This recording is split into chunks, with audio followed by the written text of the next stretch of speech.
And last natin is yung product that produces sum of two cubes and product that produces difference of two cubes. Okay? So itong special product na to is compose siya ng binomial and trinomial. Okay?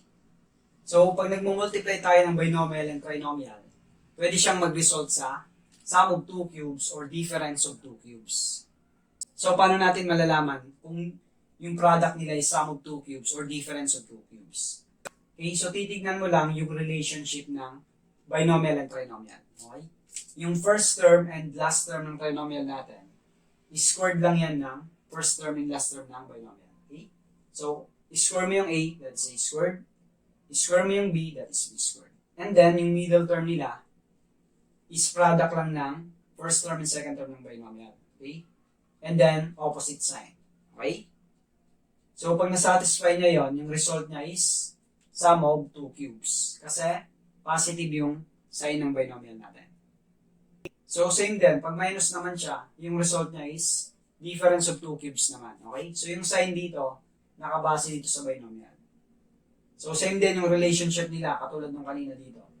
Yung first term and last term ng trinomial natin, square lang yan ng first term and last term ng binomial.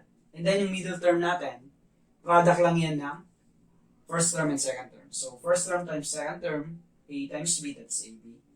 Then, opposite yung sign lagi ng middle term. Okay? So, gamitin natin yan dito. So, dito, nagmumultiply tayo ng binomial and trinomial. So, pwede siyang mag-result sa sum or difference of two cubes. Depende sa relationship ng binomial and trinomial natin. So, check natin. So, dapat, yung first term and last term ng trinomial equals sa squared ng first term and last term ng binomial natin. So, squared ng x, that is x squared. Square ng 2, that is 4. So, nasasatisfy niya. The next, yung middle term natin. Dapat equal siya sa product nitong dalawa. So, 2 times x, that is 2x. Then, opposite yung sign. So, okay. So, nasatisfy niya. Ibig sabihin, yung result nito is sum of two cubes. Kasi, sum yung sign ng binomial natin. So, gagawin lang natin, cube lang natin itong dalawa. So, cube ng x, that is x cube.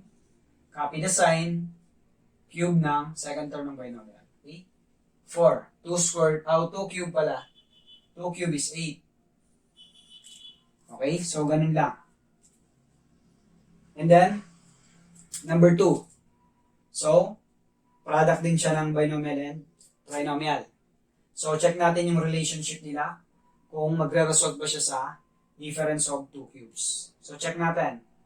Dapat yung first term and last term ng trinomial equal siya sa squared ng first term and second term ng binomial. So, squared ng 2x.